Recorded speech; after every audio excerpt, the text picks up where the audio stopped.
Dis die Rockfight Rugby podcast. Welkom by Rockford Rugby podcast. My vriend Arie Ougaard hier, so ons gaan 'n bietjie gesels oor die skoknuus dat Razor Robertson die trekpas gekry het. My vriend Johan Jordaan sê dis toe nie 'n disposable razor nie, dis toe 'n disposed razor. Dit is alles naakse een gewees. Dis skokkend eintlik, dink jy nie? Ja, dit is hoe sê die kat is in die hoenderhok of die kat is in die kiwi hok. Dit is Ja. dit was in 'n mate te wagte gewees ook op dink ek MB. Ek dink die gegrom het al vir 'n tydjie aangekom en dit wys hoe moeilik dit is om van Crusaders wen 7 titels te gaan na die All Blacks en die verwagtinge. 27 gespeel, hy het net 4 verloor dink ek van hy 27. 7 verloor, 20 gewen, 7 verloor. Dit is Ja. 20-7. Okay. En maar die 7 verloor so tussenin ingemeng was Argentinië tuis en sulke dinge en ek dink dit is 'n gegrom en dan daai groot verloor op Wellington, dink ek het hulle hom nie vreeslik vergewe nie, daai 43-10 ene van die Springbokke. So dit is 'n wrede wêreld van die afrigtingskorps.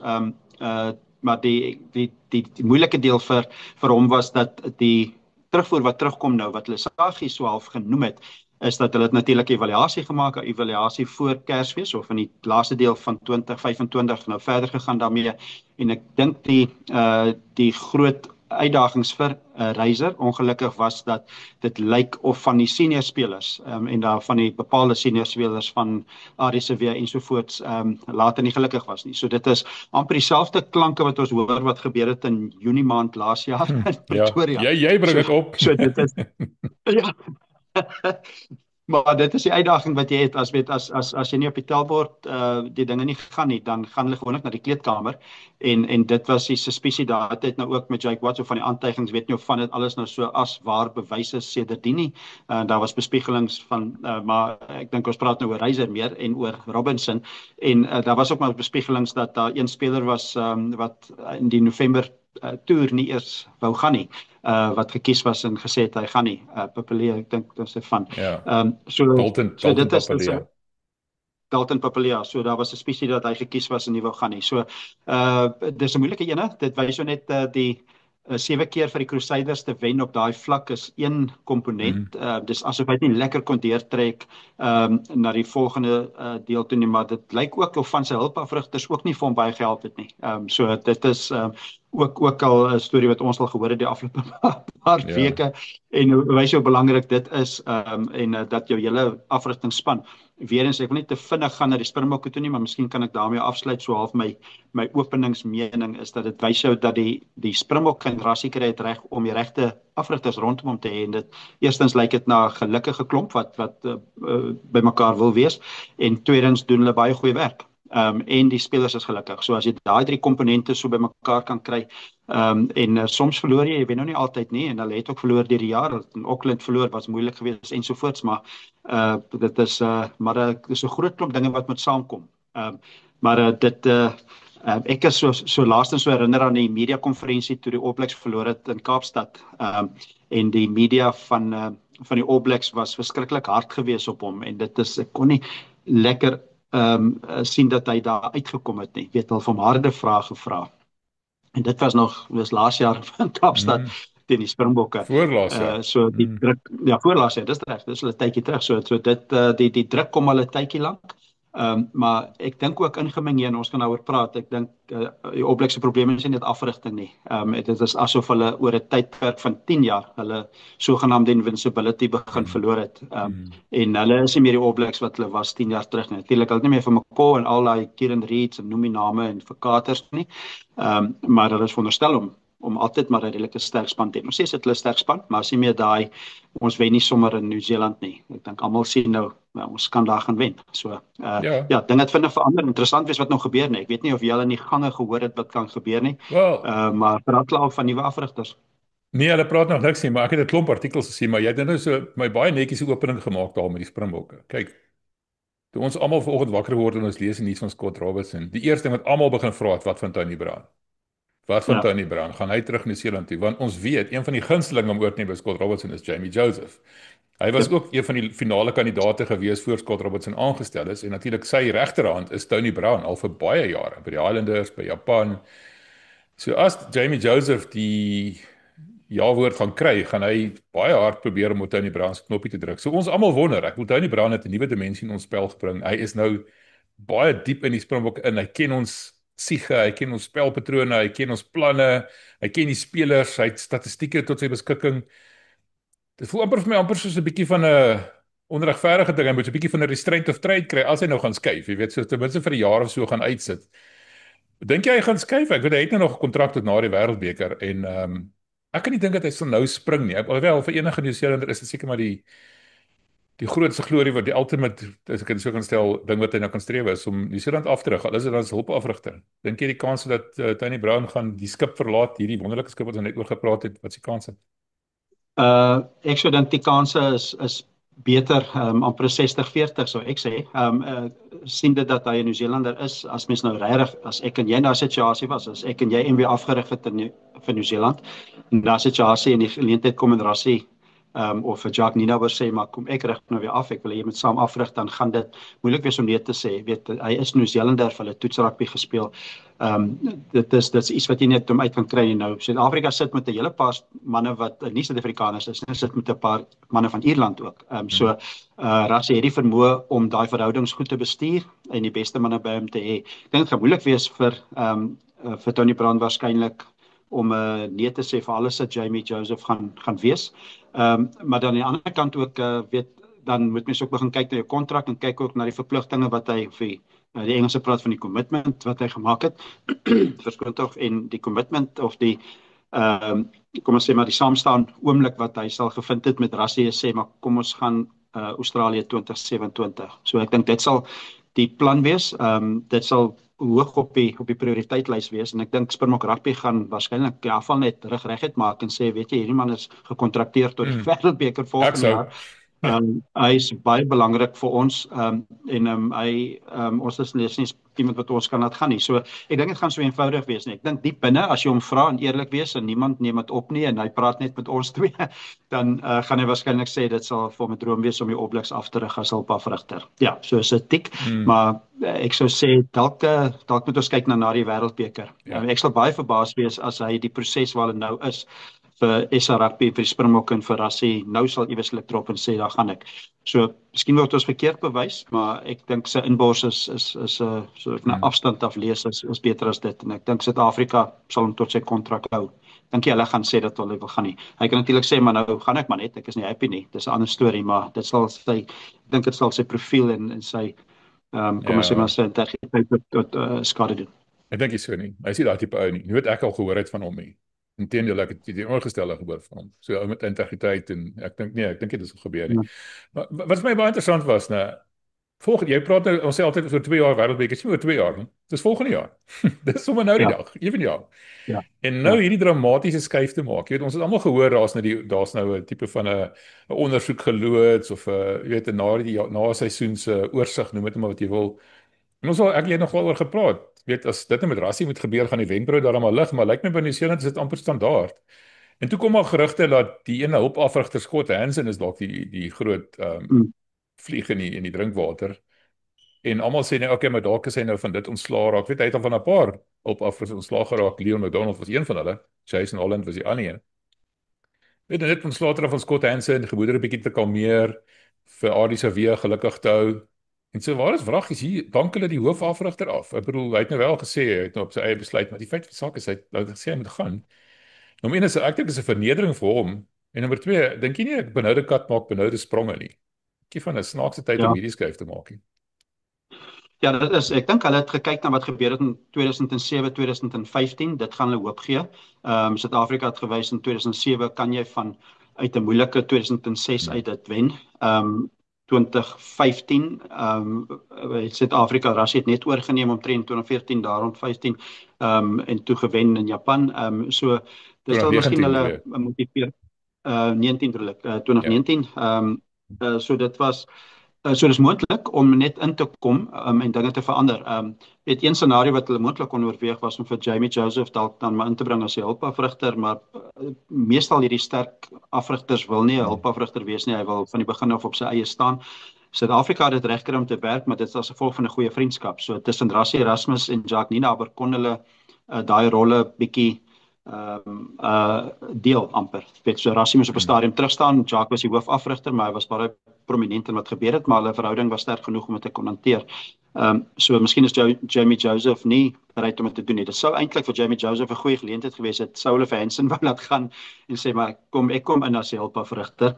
Dis 'n baie goeie aanloop tot 2027 as dit suksesvol is en ons kan ons aangaan, maar ek dink New Zealand Rugby het na alles gekyk. Ek dink daar's waarskynlik MW die tellings op die tellbord tellings, ja, die 43-10 is nie goed nie. Daar was hier en daar ook 'n verloor teen Engeland, wat nie 'n groot skande is soos Engeland nou speel nie, veral nie op Twickenham nie, maar hulle was nie sleg nie, maar hulle is nie die All Blacks wat ons ken nie. Maar ek sê weer eens, hulle is al vir die afgelope 5, 6, 7, 8 jaar nie die All Blacks wat ons ken nie.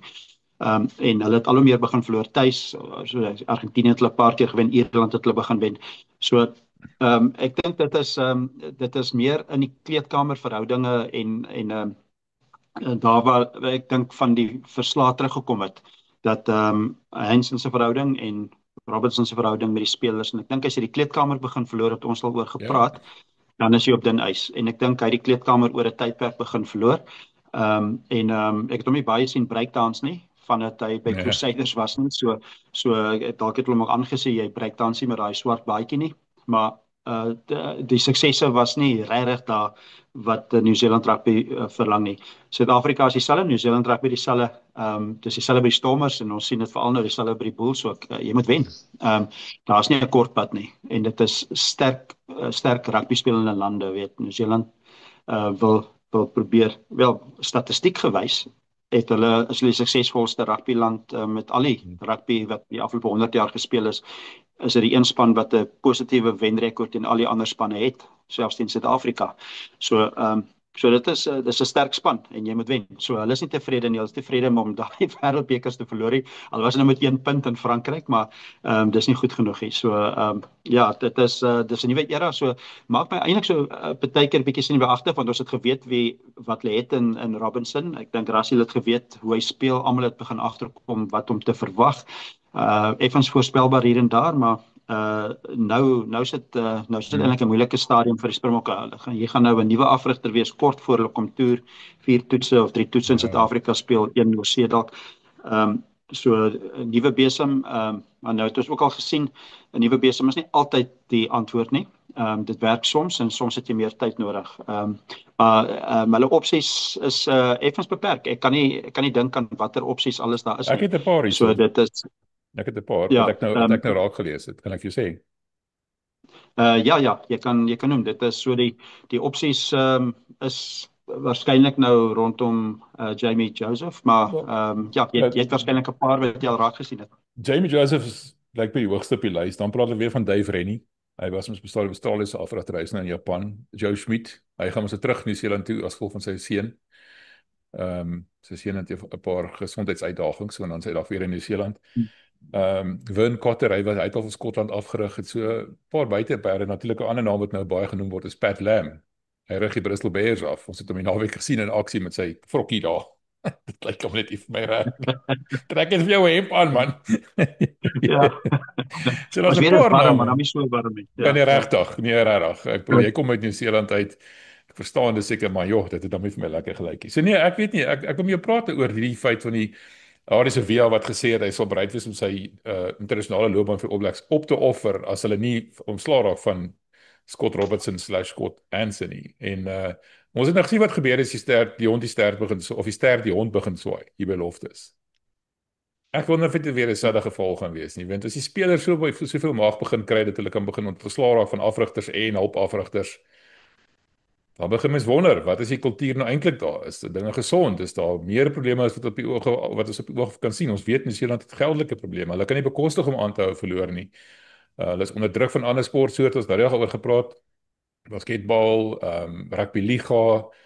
Iemand nou gesien van ons kommentaar sê hy het 2008 New Zealand toe getrek, toe was alles net rugby unie, nou is dit rugby liga. Rugby unie is besig om baie vinnig veld te verloor. So ek verstaan hoekom hulle dit doen. Maar ek wonder baie keer of jy moet toegee aan die druk van die spelers. Ja, ek dink Aris Via is 'n ek lees hom nie oor die tydperk, ek het nog so 'n bietjie met hom te doen gehad in 2023 in Frankryk, 'n bietjie want met my betrokkenheid effens by Namibië, het hulle teen Namibië gespeel, media konferensies voor die tyd, na die tyd, bietjie meer gesels, hy het met 'n Namibië try by die media konferensie gaan sit na hulle vir Namibië geklop het. Rustige ou eintlik so as jy met hom praat, sterk persoonlikheid, maar hy's nie 'n kontroversiële leier nie. Soms is daar van hulle wat so 'n bietjie meer mening het en so 'n bietjie oor hulle self gaan. Ek het nooit die indruk gekry dat Arie se Via probeer te veel op die voorgrond wees nie, te veel dominerend wees nie. So dit wys dat daar moet baie ding op die agtergrond wees wat vir hom gefrustreer het om by daai punt te kom, om daai stellings te maak. Ek dink daar was sprake gewees dat Robertson 'n bietjie gesukkel het om weg te kom van die Crusaders spelers voorkeur te gee. Daar was die Blues het op 'n stadium baie goed gedoen, min spelers is gekies.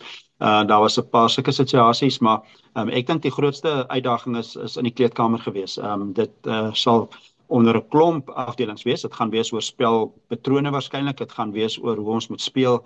Dit gaan oor hoe daar met spelers gehandel word. Hoe is die kommunikasie?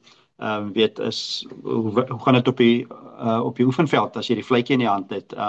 Hoe word die spelers gehanteer op alle vlakke. So ek dink dis waarskynlik waar dit nou so bietjie grys is, waar ons nou nie daai verslag van Nieu-Seeland onder oog gehad het nie, maar ek dink wat uitgekom het, dat dit is waarskynlik die grootste uitdaging. Jy kan nog so hier en daar wegkom met 'n verloor teen Engeland op Twickenham.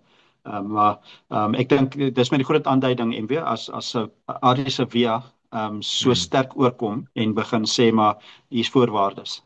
En dis nie tipies hy eintlik nie. Dan weet jy dit is 'n bietjie ver gevorder.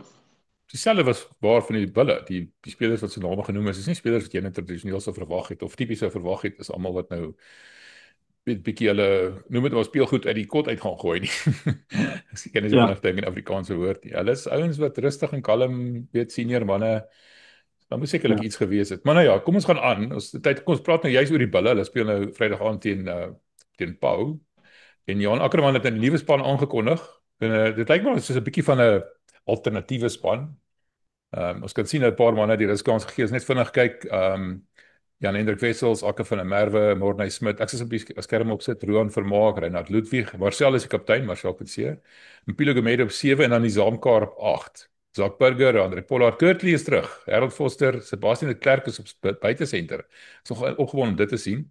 Cheswell Jooste en dan weer Willie Leroux op die beginspan. Bank is Marco van Staden, Alua Jacqueni, Frans Klopper, Roan Orkee, Kobus Wiese, en dan is 'n 5-3 bankie, die Keegan Johannes, David Kriel en Jean-André Rudolph. Ek jok, dit is 'n 6-2 bank. Hoe kom Jean-André Rudolph as 23 opgesit? Gaan hy in die agterlyn speel? Dis interessant, ja.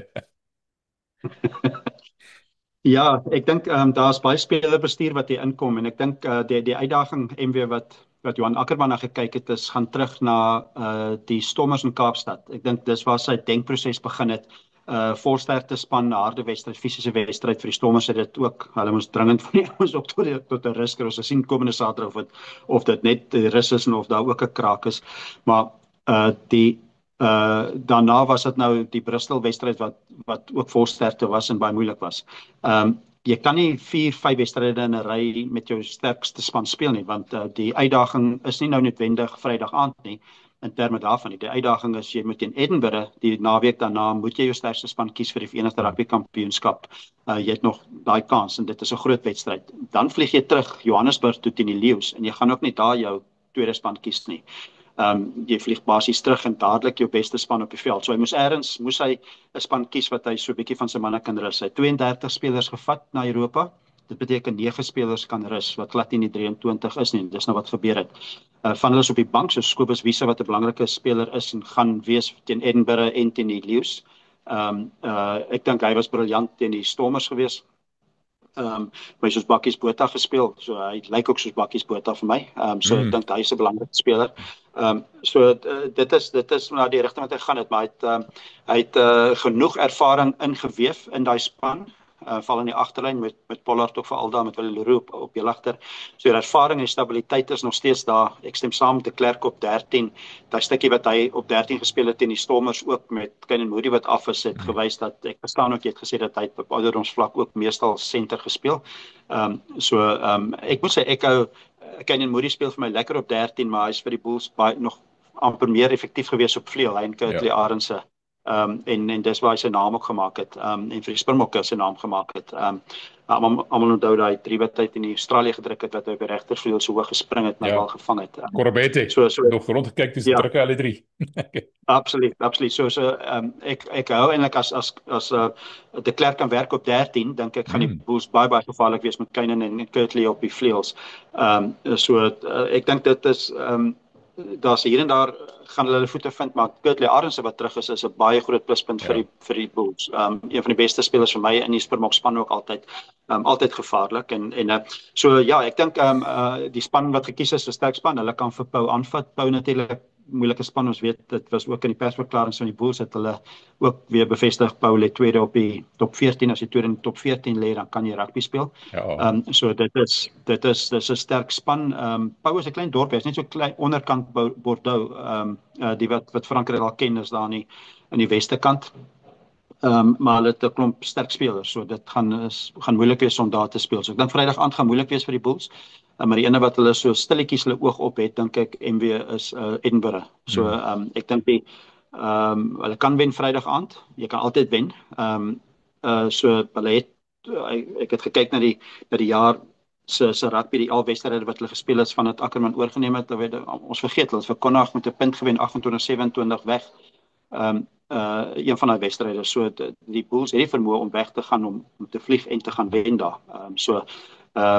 So dit is nie 'n maklike een nie, maar ek dink die Edinburgh en die Lions is die ene wat hulle eintlik hulle oog op het en dit gaan in 'n groot mate die seisoen bepaal. Ek dink die druk op die moeilike ding vir Johan Ackerman nou is daar's natuurlik nou heeltyd praat ons almal maar van die klomp wedstryde in 'n ry. Maar dit raak nie makliker nie, want nou sit jy met 3 wegwedstryde en is eintlik van die wedstryde wat nou verloor is, was 2 teen sterk Europese spanne teen Bordeaux en teen Bristol wat baie sterk was in oploftes. Die ene wat ek dink nog steeds uitstaan as die een wat nie moes nie, was die Lions ene tuis. Was eintlik vir my die enigste van hierdie verlore wat jy regtig kan sê, daar was nou regtig baie swak, alhoewel Bristol met die verdediging ook en daar's baie punte afgestaan, ek verstaan dit.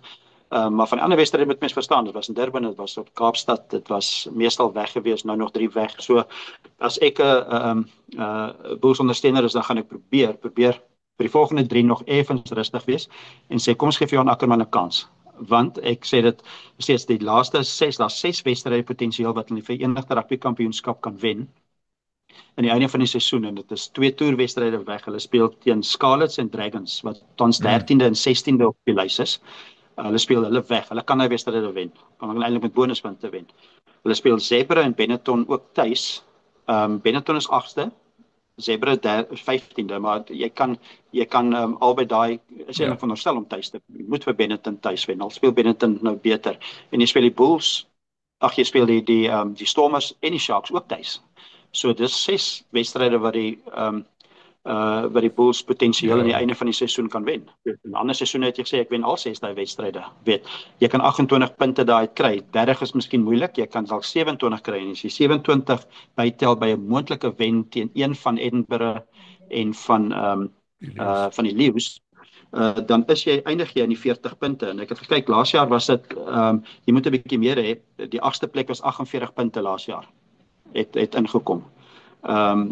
10de plek was 46, so daar's meestal is so middel 40s wat jy moet eindig. So as hulle kan wen een van daai twee, dan is dit by 20 plus 27 gaan jy by 47. So dis nie onmoontlik nie, maar dan moet jy een van Edinburgh en die Lions wegwen. Dan kan jy 6 tuis wen. Was ek gesê was squeaky bum time. So dit is soos daai fliek van Dumb and Dumber wat hy gesê het, so you're telling me there's a chance. So daar's daar's 'n kans. Daar's 'n kans. Ek en Harry het 'n podcast wat in hierdie week en ons artikel geskryf oor wat ons dink is fout by die Bulle. En die groot ding is die Bulle speel 'n verkeerde patroon. Hulle speel uit van die verkeerde kant van die veld af, hulle het nie die spoed agter die lyn veral nie. En dan hulle maak die meeste hanteringsfoute van 40 spanne. Dis die top 14, die URC en die Super Rugby spanne. Dis hulle laaste. Hulle maak die meeste foute, 18.5 hanterings voor hulle fout maak. Dis die swakste van almal. Die beste span is Glasgow en tweede beste is Edinburgh. In daai Skotse omstandighede, Glasgow 40 hanterings voor hulle fout maak. Bulle is 18. So daar's 'n probleem. Nou probeer die bulle uit hulle eie halfgebied uit speel. Hulle probeer aanvallende rugby speel. Hulle het die vinnigste rukspoed van al die spanne en dan wat gebeur? Hulle kry die bal baie vinnig. Die agterlyn is nie regtig geset nie. Papier kom, hy gooi die bal se torpedo uit. Die ou vang hom halfie agter hom voor jy ook kan uitvee, maak hulle 'n fout. En wat dan gebeur? Hulle is diep in hulle eie helfte. Die verdedigingslyn is nie gestel nie en die ander span tel die bal op en draf deur en gaan druk 'n 3. Ek sê nou vir jou, as die bulle nie gaan anders te begin speel, kom terug na Andre Pollard, skop die leer van die bal af nie, bly in die ander span se helfte nie, gaan al hierdie span veranderings wat ook al hulle doen, gaan wensdenkery wees. Hulle moet oordink hoe hulle speel, terugkeer na tradisionele harde vaste voorspeler rugby. Arrie, die bulle is 27ste uit 40 spanne wat betref 'n punte aanteken van vaste versette af, set pieces af. 27ste. Ons het die Springbok pak omtrent daar, ons het die Springbok voorry. Wilco Louw is daar. Come on man. Jy weet, kom nou, dit is nou baie mooi en romanties om 'n nuwe spelpatroon te probeer instel dat dit nie gewerk nie. Maar weet, aanvaar dat dit nie gewerk nie. Verander die ding, keer terug na die basics toe, die basiese goeders toe en dan gaan ons verandering sien. Die een ding wat vir my uitstaan van hierdie span, die agterlyn is vinniger. Ceswell Jooste is blitsvinnig. Kurtley Arendse is blitsvinnig. Sebastian de Klerk is blitsvinnig. Nou is hy ook nog daar. Willie is nog steeds 'n bietjie stadig. Ek wonder waar is Devin Williams? Ek is nie seker of hy op toer is nie. Maar ek dink dit is dan 'n bietjie ding. Ek wil net vinnig ietsie en vra. Die spelers wat nou rus, ouens soos Eldridge Lou wat nie 'n kans kry vir hierdie week nie. Ek dink ons hoef te veel daarin te lees nie. Ek dink dit is maar net 'n kwessie van roteer hulle, spaar hulle, as jy nou gesê het, vir hierdie moeiliker wedstryde wat voor lê, belangriker wedstryde. Ja. Ja, ek dink so, dis 'n rotering, dis 'n 9 wat nou asem kry en van die ander speel van die bank af en maar ek dink jy's reg in terme van die spel styl. Dis interessant wees wat nou gaan gebeur met sê die hulpafrigters weg is. So die probleem is nou jy bly onder druk, so jy het eintlik nie asem om goeders te probeer nie. Jy moet nou elke Saterdag moet jy wen. So jy probeer dinge so hier en daar aanpas.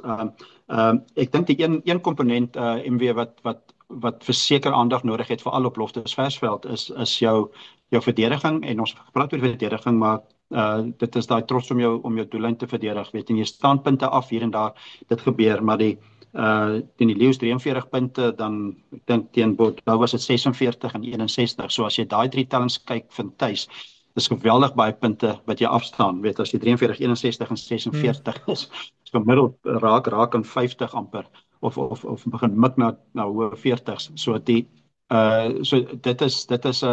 'n groot komponent, so hulle sal dit eerstens moet aanpas, en as jy dan terug aan jou strukture toe, en dan kan jy verdediging in plek kom. Dis wat ek en Harry oor gepraat het. Hy het nog 'n pertinente punt gemaak en ek sê dit al 'n rukkie. Die probleem is nie die verdediging afrigter nie. Die probleem is die bulle probeer verdedig in die verkeerde plek van die veld net na hulle aangeval het. Hulle is nooit geset nie. So Harry noem dit short field defense. Die Stormers begin verdedig van die halflyn af. Die bulle begin verdedig van die 30 meter af in hulle eie helfte. Jy weet, dis die probleem. As jy in die regte kant van die veld is, dan gaan die verdediging outomaties beter wees.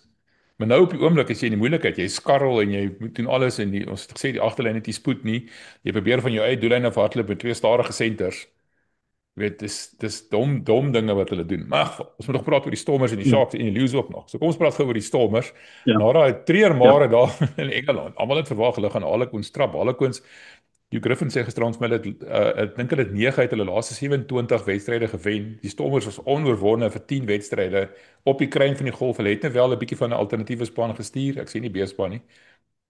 Maar hulle dan maar ver te kort geskiet hoor. Wat dink jy daar gebeur? Ja, nee, dit was teleurstellend. Ek dink die beste om dit op te som is maar om vir Dobson te quote of te quoteer na sy wat hy gepraat het op die media na die tyd, en weet dit is die woorde soos teleurstellend, nie goed genoeg nie, afbreekpunte, verdediging, klomp dinge. Vir al die afbreekpunte was vir hom wat hy genoem het, hulle is geboelie, hulle is en dan jy weet hy Cunningham South en Dombright die 8ste man, Engelse spelers weet vir Smith ook op 10 wat vir Engeland speel, so goeie voorvoetbal gekry, hulle verdediging was hulle ook nêrens gewees nie. So dit is ek dink die Stormers bietjie teruggesit van hulle 2029 plan. Weet ons baie gepraat oor die 2029 plan. So hulle is nou bietjie brawer gewees en sê okay, ons voel ons top 23 of top 30 spelers is so bietjie meer in plek. Hulle begin momentum kry. Hulle lyk goed, die afrigting is goed en so aan. Nou wil ons diepte bou. Ons wil teen 2029 wil ons nou hierdie 2 spanne hê, ons wil kan kompeteer. Ons wil net sterker wees op alle vlakke. So dit het hulle 'n treetjie teruggegee. Ek dink dalk het hulle bietjie oorskat wat het hulle in diepte. Ek weet daar's 3 spelers wat laas jaar nog in die eindstryd van die Varsity Cup gespeel het wat in daai 23 was van die Stormers. So daar is jong spelers wat nou gespeel is wat andersins miskien nou nie naby aan die 23 sal kom nie, maar hulle het nou 'n kans gehad. So ek dink die Stormers moet gemeet word om wat Saterdag gebeur. So ek dink dit sal dan die een groot komponent wat mense in ag moet neem, het was hulle sogenaamde tweede span, B-span, het nou wel weet Willemse en Dixon en daai spelers het ook gespeel, geland was op die bank, maar dis van die 23 wat in die Bulls gespeel het, was daar maar 4 of 5 dink ek wat betrokke was by daai span. As jy nou dink dis hulle beste span. Saterdag is daar nou nie redes nie. So dan speel hulle tuis eerstens en hulle speel met hulle beste span. Hulle moet die span nog aankondig, maar hulle sal waarskynlik sterk gaan en probeer om daar baie goed te doen. So ja, ek dink die diepte was miskien effens oorskat. Ek weet nie of dit spelpyl was nie, die verdediging was swak, as jy 61 punte afstaan en dit was ons het dit nou die naweek ironies genoeg was dit nou 2 wedstryde 61 punte. Dis 'n klomp punte. Dit is dit lyk nie goed nie en dit hou net aan. Ek het nogal gedink 33-0 rustyd toe ek daai Stormers wedstryd kyk, dink ek gewoonlik as die afrigter 'n kans het in die kleedkamer, die manne dan weer so voor om te laat sit en met hulle te praat en bietjie vir hulle beter, bietjie te roskamp, bietjie te praat, bietjie strategie te praat ensovoorts. Baie keer gebeur dit dat hulle uitkom en jy verloor 'n wedstryd dan sê nou maar 47-22. Weer dan lyk dit nou nie so erg nie. Ja. Maar 61-10 was lastig geweest, maar ek dink hulle moet maar getoets word Saterdag. So mense sal sien Saterdag waar hulle is. Dan sal ons sien waar hulle staan. Jy het 'n slag met woorde, lastig. Ek dink jy hulle dink dit is lastig nie. Ja, hulle speel die Leicester Tigers. Ek dink nie op Luka span nie, né? Ek ook nie op die beste vorm nie, maar ek reken daarom ons dink hy het gesê as hulle bonuspunt kry. Hoe praat ek nou van ons as ek van die Stormers praat? Nee man. Nee. Ja. Nee. Nee, maar dis dan maar Suid-Afrikaans. Dit was 'n glip van die tong geweest. Jammer. Ja, ek sien uit na daai ene. Ek dink die Stormers hulle het net hulle diepte bietjie oorskat. Wat jy vir my vertel het, Hugh Griffin, hy was by die wedstryd gewees. Hy sê daar was ek kon net die wedstryd kyk doen, ons het natuurlik nie internet gehad nie en hy sê daar was die eerste paar punte wat dadelik ons aangeteken het, was baie vinnige punte, baie gelukkige punte amper en dit het die Stormers half op die agtervoet gesit. Selfs het ons met die Bulle gesien het teen Bristol. Onmiddellik as jy agter, jy moet begin inhaal, dan speel jy 'n ander tipe rugby. En ek dink hulle het gehoop die ouens gaan bietjie meer volwasse wees as ek daai woord kan gebruik. Maar as die wedstryd anders begin het, die Stormers op die voorhoed begin, dan dink ek dit sou 'n ander uitslag gewees het, maar die verloop van die spel veral in die begin dink ek het 'n bietjie uitgevang. Dis maar my beskeie opinie wat ek nou maar so van die tussen die lyne lees. Okay, kom ons praat oor die Sharks in Claremont. Ek en Harry praat Vrydag met Marco Mazzotti oor die afrigters en sy planne om sy voorstel om URC en die top 14 en die Engelse Premier League almal saam te smelt. Dan 'n tipe van 'n poolstelsel te ontwikkel en dan die topspanne in daai poele kwalifiseer dan vir die Championship of vir Challenge Cup. Aan die einde van die seisoen. Dit maak vir my baie sin, so 'n bietjie met hom praat. So kyk 'n bietjie uit daarna, maar wat dink jy van die Sharks? Ek bedoel, hulle het ook maar droewig vertoon laas naweek. Ja, daar was baie haie op daai veld gewees, en dit het nie gewerk nie. Maar ja, net so trek ek terug met julle onderhoud met Mazzotti. Ek dink mens kan hom dalk ook pols oor wat hy dink van die 360, rugby 360 of ek dink wat hulle noem wat moontlik op pad is en die effek daarvan, want dit hulle sal moet probeer verstaan wat daai mense gaan probeer en watter spelers gaan moontlik daar betrokke wees na die Wêreldbeker in Australië. Dit gaan wêreldrugby waarskynlik ook 'n bietjie op sy kop draai soos wat Liv Golf beroepsgolf ook uitgedaag het. So dit is die moontlike effek, maar interessant wees wat sy mening daarom is, maar ja, dis interessant wees, maar dalk het hy binnebaan inligting wat hulle beplan. So dit ek seker hulle sal. Ek kry die indruk hulle is nie baie bekommerd hieroor nie, hoor. Niemand het ek nog mee gepraat het wat weet wat aangaan is eintlik regtig klaar daaroor nie. Ek dink daai idee is doodgebore as jy my vra. Jy weet hy's die tydbepalings is swak wanneer hulle dit wil speel. Dis nie baie goed uitgedink nie. Jy weet. Ja. So ja, maar ek sou vra. Enige risiko van dit is hang af hoeveel geld hulle het en wie agter die geld is en jy het baie keer spelers wat so bietjie aan die einde van hulle toetsloopbaan is of wat nie meer gekies word nie en so aan jou diepte kan daar beïnvloed word. Ek is meer besorg dat spelers agter die geld aan groot geld veral as jy in sekere lande soos Suid-Afrika en Argentinië begin jou met 'n swakker geldeenheid werk, dan kan 'n paar dollars vir jou baie beteken. So ek dink dis die geval, maar ja, met die Sharks nog steeds voel dit vir my dat hulle met spelers wat baie sterk is, nie sterk genoeg doen nie. So ons weet is nou JP Peterson, so dit is ook 'n stadium wat hulle nou hulle voete moet vind met 'n nuwe afrigter. En tuis sal dit nog ook 'n bietjie anders wees. Maar hulle moet hulle balans nou vind tussen al hierdie superster springbokke en dan ook is dit van die jonger manne wat nou deurkom. Ek dink die toets daar is JP Peterson of hy daai trekkie hoër kan gee of hy net maintain, soos die Engelse sê. Of hy nou ietsie anders en beter kan doen en nuwer kan doen. Maar 'n tuiswedstryd is een wat hulle sal moet wen.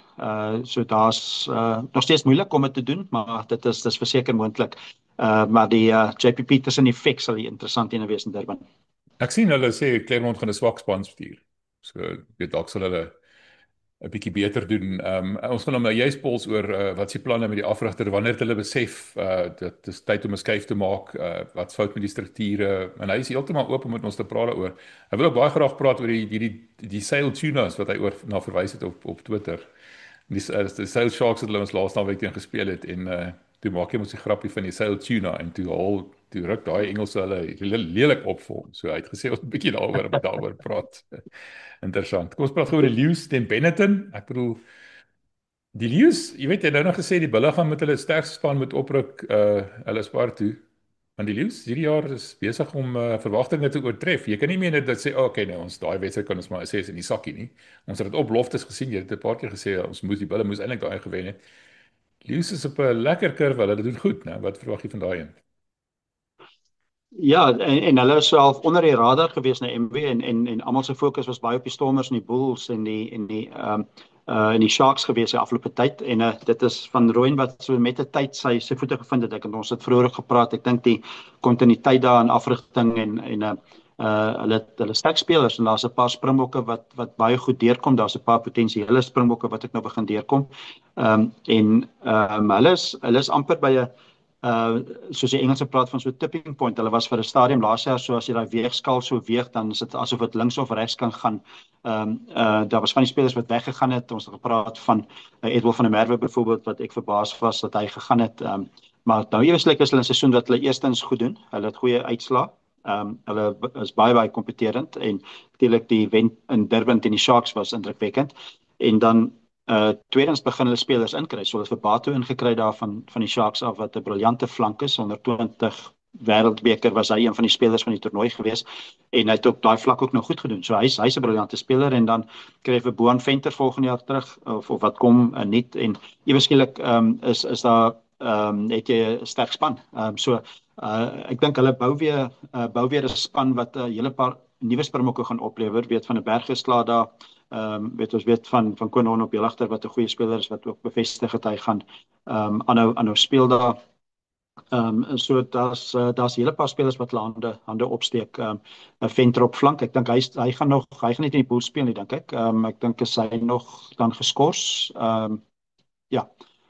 4 weke gekry, so hy is nog geskort, ja. Ja. So dan is dit maar daar's 'n hele paar spelers wat deurkom. Ek hou daarvan wat gebeur in Johannesburg. Al wat is 'n bietjie van 'n frustrasie is, dit was eintlik op beloftes ook 'n effek gewees is die min mense wat gaan kyk. So ek weet dit is nog vakansietyd, baie mense was nog bietjie weg gewees. Maar dit jy wil weer die paviljoene vol speel. So ek is nog steeds nie lekker oortuig of hulle moet aanhou met Ellis Park nie. Ek weet nie wat plan B sou wees nie.